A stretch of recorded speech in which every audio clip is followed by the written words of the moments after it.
จะไม่พลาดคลิปของน้องเค้กนะคะสวัสดีค่ะน้องเค้กเองค่ะวันพรุ่งนี้น้องเค้กจะไปไหนคะวันพรุ่งนี้น้องเค้กจะไปทัศนศึกษาค่ะไปกับใครคะไปกับเพื่อนๆค่ะ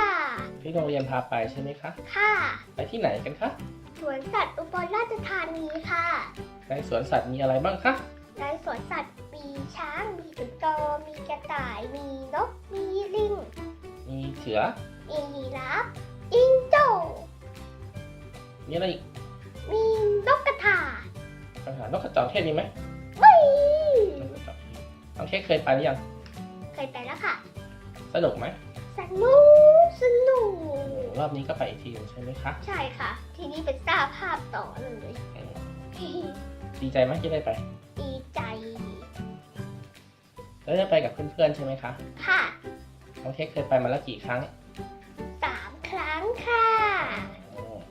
สนุกไหมสนุกค่ะเขาไปนั่งรถด้วยใช่ไหมใหญ่มากไหมใหญ่มากใหญ่ยาวที่ถึงเข้าฟ้าเลยพรุ่งนี้จ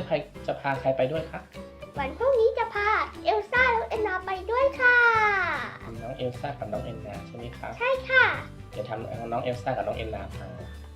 ค่ะพรุ่งนี้พ่อไปด้วยนะเย้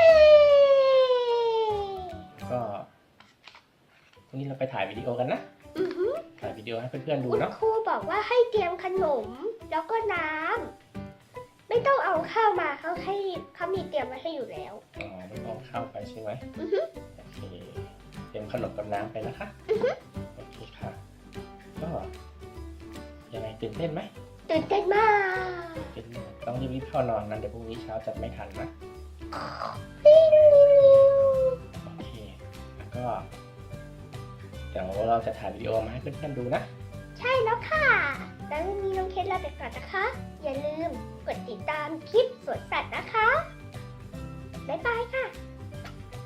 I love you